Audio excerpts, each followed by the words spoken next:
Hello and welcome to episode 165 of the official EstablishTheRun.com podcast. My name is Adam Levitan. I'm one of the co-founders here at ETR. As always, joined by fellow co-founder Evan Silva. And Evan, it seems like the Super Bowl just ended, but free agency, yes, the NFL hot stove is coming very, very soon. Officially March 17th is when free agency will open. What's going on? Yeah, and J.J. Watt found a team, and players are starting to get cut, and we're going to see, I think, a lot of cuts here real soon. Starting to get a little warmer out. The snow is melting. Beautiful 2021 coming upon us, right? It's going to be so much better. That's what they all said when 2020 ended. It was going to be great. So I'm hoping that they were right. You're trying to tilt me from the beginning. As soon as the calendar flips, everything changes. I thought you were going to go for off the top a J.J. Watt Texans rant. The classy Texans made the classy move instead of trying to get value. And I mean, God, if people knew what I would do for 10% of EV or 5% of EV, I would go completely ham. But the Texans just giving it away for free because they're classy. I'm not that classy. They're classy. They let J.J. Watt go for free. They could have gotten, given what the Cardinals paid, maybe someone would have given them a third-round pick, maybe even a second-round pick. I doubt it, but definitely a third. And without a doubt, a fourth. Now they get nothing. But very classy by the Texans to crater their franchise even more. And there were reports that there were as many as 11 teams in on J.J. Watt. That there were even reports that some teams offered more than what the Cardinals did. So I think there's no question if the Texans had just waited a little bit longer, and shopped him around, they definitely could have gotten something in return, but they just needed Rap Sheet to tweet out how classy they were. It's just amazing how all of a sudden the Texans are a classy organization. The Texans have been one of the least classy organizations for the past half decade plus. Yeah. All right. On today's show, we're going to talk through key free agents at the wide receiver and at the quarterback position. On the next show, episode 166, we will talk through key free agents at running back and tight end. I think this stuff is interesting. I just think free agency is interesting. Like when we were at Roto World, the most popular, not during the season, the most popular times that we had the most page hits we had was during free agency, not during the regular season.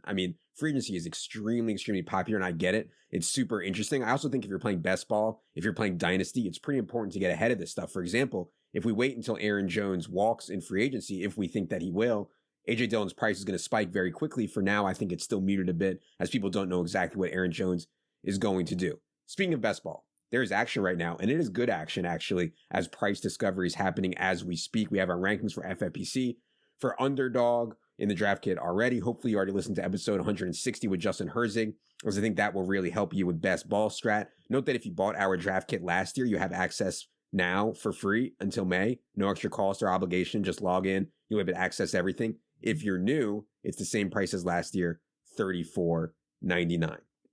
All right, let's get to this free agency situation. Evan, we'll start with the wide receivers. Allen Robinson, Penn State guy, tested off the charts coming out, went in the second round. Quarterbacks throughout Allen Robinson's career have been absolutely brutal. Christian Hackenberg at Penn State, Blake Bortles with the Jags, Mitch Trubisky with the Bears, Nick Foles with the Bears. And despite that, he's had 3,000-yard seasons. He's caught 200 balls over the last 2 seasons. Now, in theory, if he doesn't get franchise tagged, he'll have a chance to pick a team and maybe pick a team with a real quarterback. Turns 28 in August. I personally think the Bears would be absolutely insane to let him walk. What do you think about the Allen Robinson situation and what his market will look like? Yeah, and it's still incredible to me that the Bears poured major financial resources into guys like Tariq Cohen and Jimmy Graham and Nick Foles and Robert Quinn last year, but not Allen Robinson. Mm-hmm. So now Allen Robinson's contract is up. He's one of the best and most versatile receivers in the league. This is a guy that, he could probably in the Saints system be very similar to Michael Thomas, racking up 110 catches a year, winning in the slot. He's won in the slot a lot for the Bears. I think that Matt Nagy has used him well creatively. And he's firmly in his prime. And, as you mentioned, he's never played with a competent quarterback, even going back to Penn State. But, yeah, it seems like the odds that the Bears are going to franchise tag Allen Robinson, even before they know who their quarterback is going to be in 2021. The franchise tag this year for wide receivers is expected to cost $16.4 million. And that would actually be a great deal for the Bears because the highest paid receivers in the league, I mean, a number of them are making over $20 million annually. DeAndre Hopkins making over 27 million this year. So, that franchise tag number is pretty affordable for the Bears. I don't think it's going to make Allen Robinson very happy. And this could come down to some sort of a standoff that might last for the majority of the offseason. Yeah, and that's what I was going to say is that it's going to tilt him if they franchise him. I don't think he wants to be there anymore. What they could do is franchise him, use that to buy them some time and maybe trade him from there, but we'll see. But yeah, for sure, Allen Robinson, I think both of our number one available free agent wide receivers. Number two, I think is pretty clear cut too. It's Kenny Golladay. Kenny Golladay only played 5 games last season. He went down with what sounded like at the time a minor hip injury. Like I expected him to come back relatively quickly, and then he just never came back. And not only did he not come back, but he's posting pictures to Instagram, full thrust, like hips fully extended with like his girl bent over. And it seems like, at least to me, from that picture at least, he didn't want to come back and risk injury as he headed to free agency. And honestly, I don't blame him. Like he didn't want to fight back and risk his money to play for the Lions. And maybe I'm putting words in his mouth. I don't want to say that that's definitely true. That's just what it seemed like to me. All that said, I mean, I don't think there's that much of a drop off from Allen Robinson to Kenny Golladay. Maybe you disagree, but Kenny Golladay is a legit difference maker in the NFL. Lions have a problem. Marvin Jones is a free agent. Dusty Danny Amendola is a free agent. Mo Sanu is a free agent. I mean, right now, the only wide receivers they have under contract are Quintez Cephas and Geronimo Allison, and their quarterback is Jared Goff. So, like, they have to get Kenny Golladay back, in my opinion, whether it's franchise, whether it's another way. What do you think about Kenny Galladay's impending free agency? So Kenny Golladay is an interesting case because he's obviously worth that cost of the wide receiver franchise tag at $16.4 million. But the Lions have, a new everything. They have a new GM. They have a new head coach. They traded Matthew Stafford. As we talked about on one of the previous podcasts, I mean, I really think that the Lions should sit this year out, basically do a soft tank. But who knows? Again, we talked about it on the last one. All these, old school football guys that they have on staff, Dom Capers, Dan Campbell, John Dorsey, Anthony Lynn, like these guys are not, you don't hire these guys and do like a short-term tank. You're thinking that you're going to be competitive. I don't know how they are going to, they plan on being competitive if they don't have at least Kenny Golladay coming back in the receiver core. And, I personally, I would love to see Kenny Golladay reunite with Matthew Stafford on the Rams. You'd have Cooper Kupp in the slot, Robert Woods as your movement Z receiver, Tyler Higbee coming back as the every down tight end, and Kenny Golladay, taking the top off the defense. I would love to see that. And the Rams have been a team that has been willing to splurge on guys, at the top of their roster. They care much less about the bottom of their roster than they do the top of their roster. But I ultimately, I don't think the Lions are going to let him get away. And I don't know. We'll have to see. Maybe he'll be a target dominator this year for Jared Goff. But I think he's another guy that isn't going to be very happy if he gets that franchise tag. Yeah, Adam Schefter has already speculated that Marvin Jones could actually be joining Matthew Stafford in LA with the Rams. And I think, assuming Galladay's back with Detroit, that's an interesting secondary package. We'll talk about Marvin Jones more in a second here. Chris Godwin is number 3. And I actually think that it's close for me, at least between Will Fuller and Chris Godwin here. I would give Chris Godwin the edge over Will Fuller as the younger, healthier guy. But I mean, both I think are very, very good options. Chris Godwin just turned 25 years old, still very young. In 2 years as a starter, remember, he laughably played behind Adam Humphries in 2018. So only 2 years as a full-time starter for Chris Godwin. He's got 151 balls in 26 games. And yeah, we correctly projected that he would take a step back in fantasy production in 2020, thanks to Tom Brady's style. But in real life, I mean, Chris Godwin is super, super valuable. I think the Dolphins are rumored to have interest in Chris Godwin should the Bucs not franchise tag him. How do you think this is going to play out? Can the Bucs get Chris Godwin back? How badly do you think they want him back? So the Bucs have a decent amount of cap space, even after winning the Super Bowl with, and one of the older rosters in the league. I think they're probably going to be able to use the tag on either Chris Godwin or Shaq Barrett. Barrett, the edge rusher, with 27.5 sacks and 8 forced fumbles over the past 2 years. But I think if I had to pick, I think they would use it on Godwin. And then try to get a long-term deal worked out after that. The wide receiver tag is a little bit cheaper than the then the edge rusher tag, and Chris Godwin, or the defensive end tag. And Chris Godwin is Tom Brady's favorite receiver to throw to. I mean, he's an excellent route runner. He's physical. He wins early in the route. He does so much damage in the middle of the field. He's a good blocking receiver. He's very, very reliable. But there is a decent counter argument here for the Bucs to let him go, and I think it's a decent one in that the Bucs drafted Scotty Miller and Tyler Johnson, and those guys deserve more playing time. And you could run out a 3-receiver set of Mike Evans, Scotty Miller, Tyler Johnson, maybe bring back Antonio Brown and be pretty competitive, even if you lost Godwin. Mm-hmm. So there are a lot of moving parts here. The Bucs have a difficult decision to make. Rob Gronkowski's a free agent too. OJ Howard's coming off a torn Achilles. The Bucs can save $6.5 million in cap space with zero dead money if they cut Cameron Brate. So I'm leaning toward they tag Godwin and they probably cut Cameron Brate. But I can't say that I would be shocked if they tagged Shaq Barrett instead and let Godwin walk, because they did. It does look like they hit on these draft picks and Scotty Miller and Tyler Johnson. And, the GM, Jason Light, is going to want to see those guys on the field. And at the end of the day, he's going to be making these decisions, certainly with input from Tom Brady and Byron Leftwich and Bruce Arians. But Jason Light is the guy with the finger on the trigger. Yeah, and I think the Bucs can optimize maybe more than a lot of these other teams for now, right? Like Tom Brady, I know he's like the god or whatever.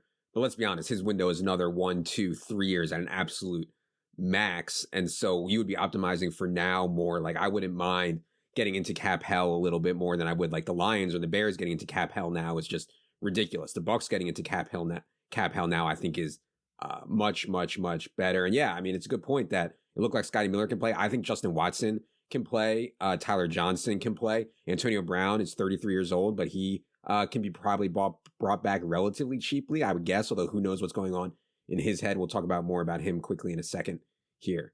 I mentioned Will Fuller. He'll be 27 in April. He's a little bit more than 2 years older than Chris Godwin. Obviously, the wear and tear that Will Fuller has piled up in terms of injuries is more than what Chris Godwin has had. But in terms of unique skill set in the NFL, I mean, good Lord, Will Fuller has the unique skill set, ability to win, I think, not just on vertical routes, which he's one of the best in the league at, but showed he can win in other ways too. I would love to see Will Fuller on the Packers. I would love to see Will Fuller on the Dolphins for Tua. Like, I would love to see Will Fuller in some other places, especially if Deshaun Watson can't come back. But can the Texans really go into the season with Brandon Cooks, Randall Cobb, and Kiki Kute as like their top three? Like, that's pretty weak right there. What do you think the Texans are going to do here? One of the biggest donkey franchises going in the NFL right now. Yeah, so I think when you're trying to forecast where Will Fuller might land, you first look at the teams that were known to be going after him at last year's trade deadline. You mentioned the Packers. They were by far the team most heavily rumored to be pursuing him. But look, every team in the league, I think, can use a wideout like Will Fuller because he is a true on-field difference maker. He makes a Deshaun Jackson-like impact.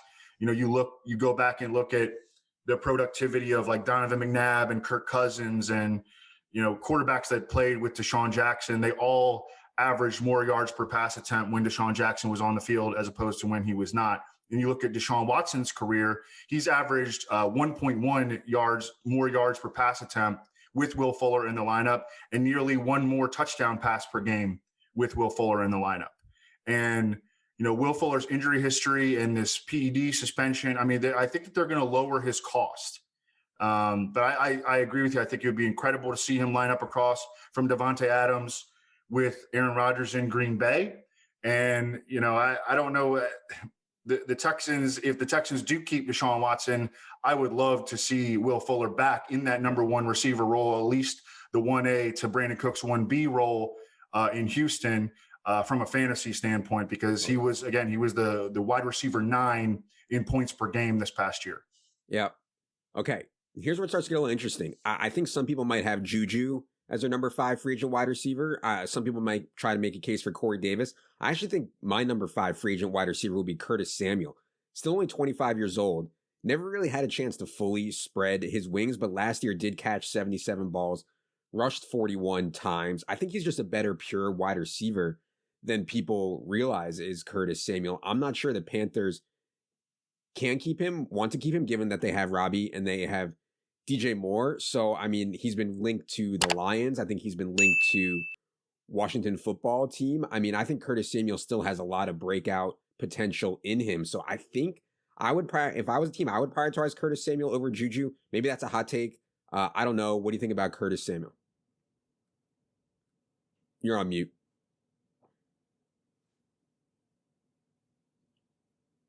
So Curtis Samuel is exceptionally young, exceptionally versatile. He won't turn 25 until the middle of August. And dating back to Ohio State, like he has legit experience at tailback and as a vertical threat in 2019 under Scott Turner, where he had a 14.5-yard ADOT. And then last year, he was basically a gadget guy under Joe Brady with a 7.1-yard ADOT. So he's been used in a variety of ways. He ran 4.31 in the 40 coming out of college. He could play every skill position on the field except quarterback. He averaged almost 9 yards per target last year, despite that low ADOT, and he's averaging 6.6 yards per rushing attempt in his NFL career.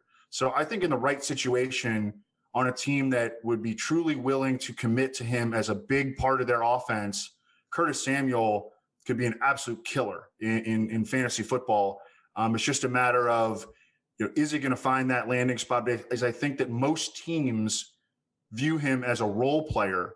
But if he gets in the right situation where he's like the number 2 offensive weapon entering the season, the number 1 offensive weapon goes down, Curtis Samuel, I think, could absolutely crush it. He's like, he's not as physical as Percy Harvin, but that's kind of the way that he could be used in the right scenario.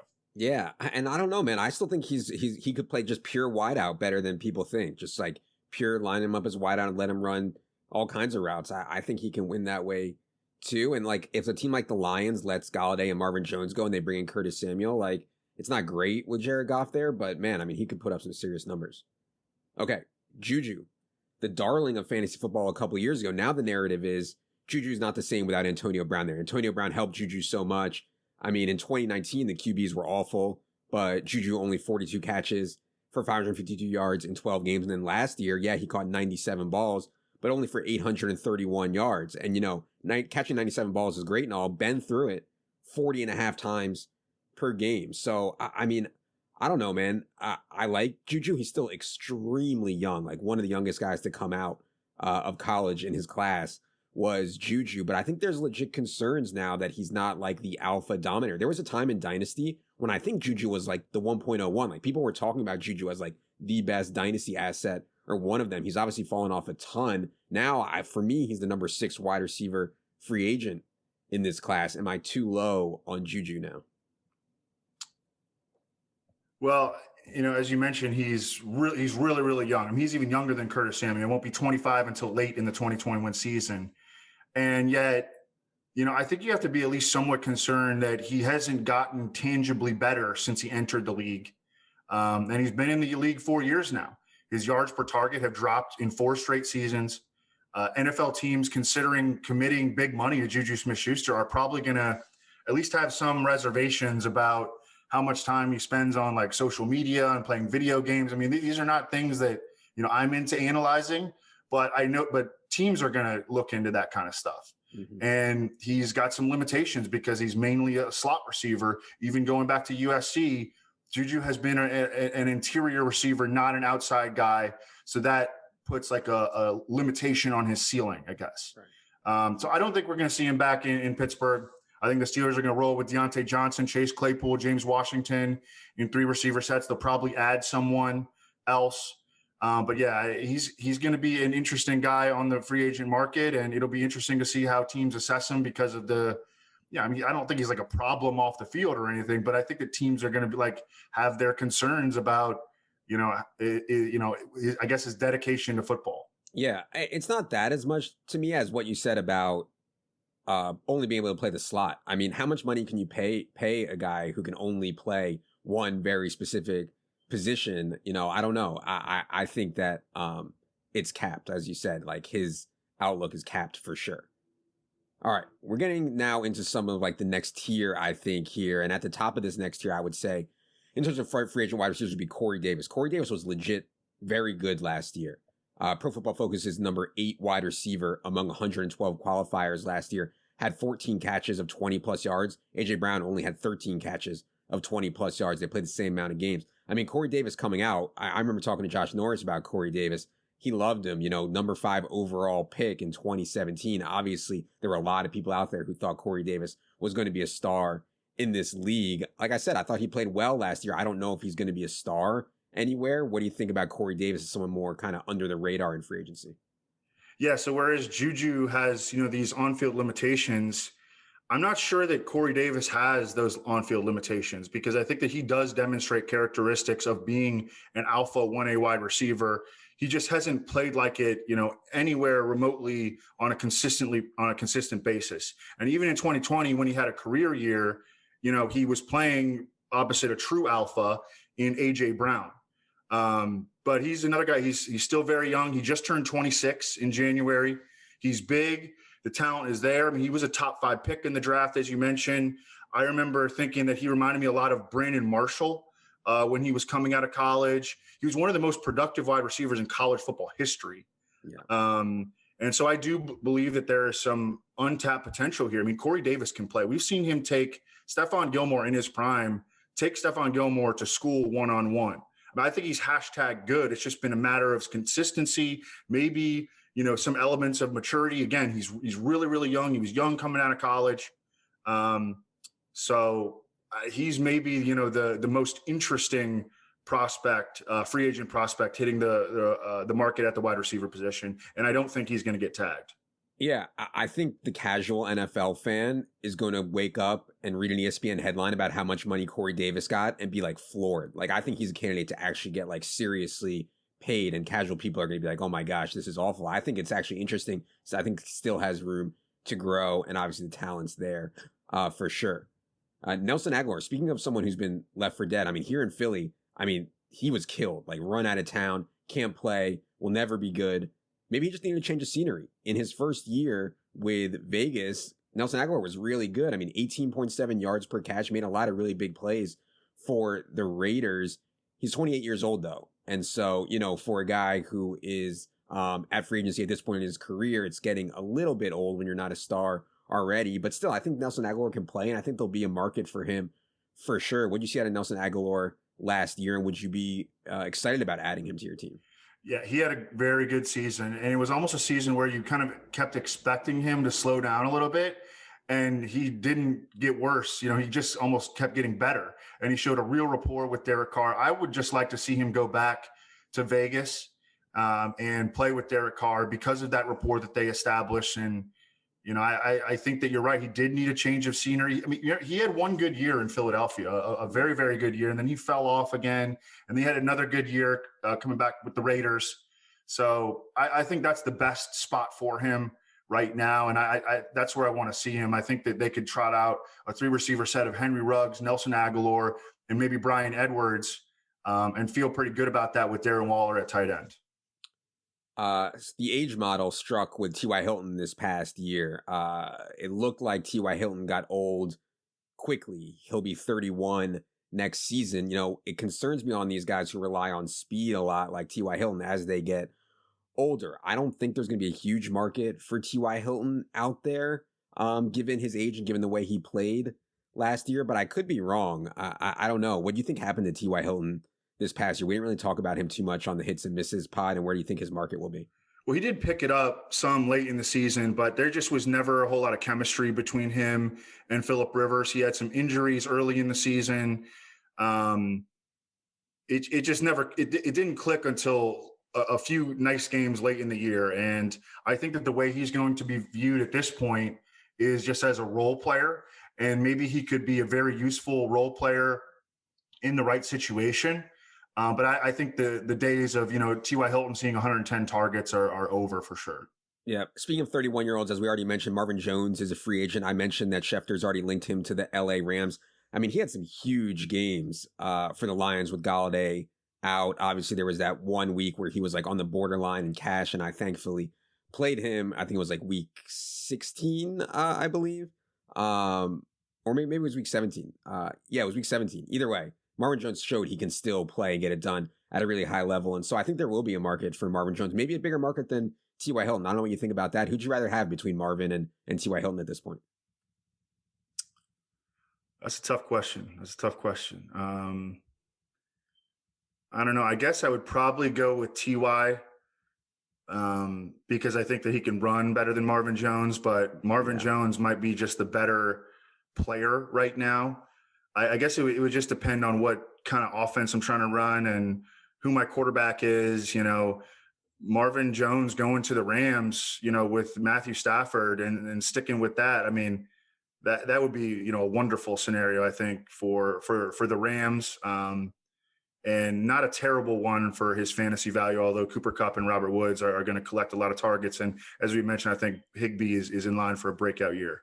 I think I'd rather have Marvin, like, as their skills deteriorate due to age. I think the edge that Marvin Jones loses is less. Like, Marvin Jones can still get it done. If T.Y. Hilton loses any speed, it's just completely over. A few other guys here I wanted to mention that are free agents. I don't know if any of these guys catch your eye. Antonio Brown, Rashad Perriman, Sammy Watkins, AJ Green. If Sammy Watkins can't win with Patrick Mahomes as like an every down player, I'm real skeptical he can win somewhere else. AJ Green, I think, is total 10 time for AJ Green, as we saw. Rashad Perriman, I like. It's hard to evaluate guys when they're on the Jets. I still think he has a chance. And Antonio Brown, I mean, wasn't great, but made some plays at least for the Bucs. Any of those guys pique your interest, or anybody at wide receiver that I didn't mention that are free agents? Well, I think that Antonio Brown is likely to go back to the Bucs. I mean, that's the team that, I mean, when he went there, they really fully embraced him. They might lose Chris Godwin. I think he's going to be cheap. I don't think any team is going to pour financial resources into Antonio Brown. I think he might get like 1 year, $2.5 million with, a chance to earn up to like 7.5 or something like that, And I think that makes the most sense for the Buccaneers. Rashad Perriman, I'm with you. I think that he, in the right sense, all these guys that you mentioned are just going to end up getting like small role player sort of deals. And so I don't know, we can evaluate them once they hit those landing spots. It's hard to say right now. Yep. Okay. Let's move to quarterbacks. All right, let's start with Dak. Dak got hurt, broke his ankle in October. I think it's sad to say, but it just showed how valuable Dak was to the Cowboys. I mean, Andy Dalton, 6.51 yards per attempt. Dak was at 8.36. Andy Dalton, 53.8 QBR. Dak was at 78.7. And, Andy Dalton's been a serviceable start in this league. Dak, I think, is very, very, very good when healthy. He's going to be very, very, very, very expensive if they can't get a long-term deal done. And the long-term deal will be absolutely massive. But if they can't get that done, we're talking a $37 million franchise tag. Maybe they want to go that franchise tag route, though, to see if he is actually healthy and buy themselves some time. What do you think is going to happen with Dak and the Cowboys?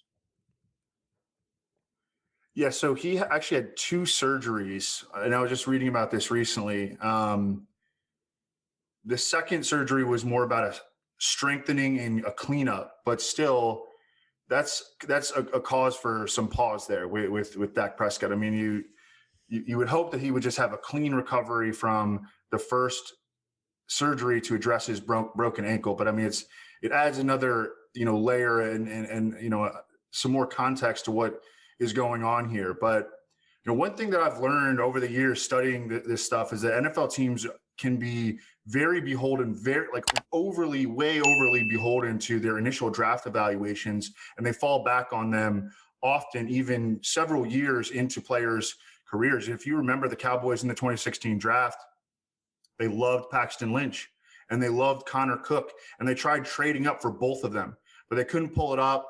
They wound up settling for Dak Prescott in the 4th round, where Dak was actually a compensatory pick way at the end of the 4th round. They actually drafted a guy named Charles Tapper, who's done nothing in the league, ahead of Dak Prescott in the 4th round. So the Cowboys, luck boxed the shit out of this Dak Prescott pick. Mm-hmm. They were by no means sold on Dak Prescott coming out of Mississippi State. And so I think they've just never loved Dak. They never considered him to be a true franchise quarterback, even though he's played like one for pretty much his entire career, with the exception of, a few small stretches where just, he was being coached by Jason Garrett and everyone around him got hurt. But so that's my guess as to why the Cowboys have been so hesitant to pay Dak what he's worth. But I'm with you. They can't afford to let him get away. I think he ends up a Cowboy, whether it be on another franchise tag or a multi. I could see the Cowboys and Dak doing something like a shorter term commitment, like a 2 or 3 year contract as a compromise, because Dak's 27, and then that would position him to hit free agency in a few years when he'd be 30 or younger. So I think from both sides, that can make a lot of sense, like a 2 or 3 year deal as opposed to a big, 6-year deal paying him $40 million a year. Yeah, if you look at our best ball rankings, we're extremely aggressive on CeeDee Lamb. We're pretty aggressive on Amari and Gallup also. Obviously, that is tied to Dak not only coming back, but coming back fully healthy. But man, if you use the rates and some of the stuff that Dallas offense was doing before Dak's injury, I mean, they were going to be one of the best stacks in the entire league. Not even a question. All right, we already talked about Jameis in episode 164. I don't think anything has really changed here. I think re-signing Jameis in free agency, I think he's clearly number 2 free agent quarterback. Re-signing him, I think, is a big priority for the Saints, just so he can compete with Taysom. We've heard the Drew Brees rumors. For now, we're discounting them. We don't think Drew Brees is going to be back. We do think that he will end up announcing his retirement sometime in the next couple of weeks here. But yeah, Jameis, I think one of the top priorities for the Saints to bring back, have him compete with Taysom. I don't think anything's really changed there, has it, Evan? No, I think that we're going to get him back in New Orleans, albeit on a short leash, because I don't think that Taysom Hill is going anywhere. And then I also think there's a possibility that Teddy Bridgewater could end up in New Orleans. I don't know if the Saints would be able to trade for him. But I think unless he agreed to a vastly reduced contract, but if the Panthers were to release him, and in that scenario, the Panthers would take a $20 million, they would be absorbing $20 million in dead cap, but they would gain $5 million in cap space. So, if they are able to trade this to, swing this Deshaun Watson thing or something like that, then maybe. But I do think that, this situation in New Orleans, even though we expect Jameis back and we got Underhill telling us that, Jameis is the very likely week 1 starter, I think he's going to be on a short leash. I think that they could, Taysom Hill could end up making starts. I think that Jameis could end up getting pulled in the red zone. There are still the rumors of, Russell Wilson is one of the 4 teams that he would be willing to play for. Yeah. If I'm doing best ball right now, I'm just completely fading this situation, because not only is there a low floor here for Jameis, there is also not a great ceiling because their weapons aren't really great. They're more of a balanced team. This is nothing like what Jameis Winston played with in Tampa Bay. For sure. Okay, Mitchell Trubisky is a free agent, and I thought when he took over for Foles late last year, maybe it was schedule induced. He did give them a little bit of a spark, but it doesn't sound to me, at least, like Mitch is going to be back in Chicago. They have Foles under contract. They've been linked to Alex Smith, to Dalton, to Ryan Fitzpatrick, to Russ, to really any available quarterback the Bears have been linked to as they try to solve their problem. We talked about the Bears quarterback situation again in episode 164, but what do you think is going to end up happening with Mitch?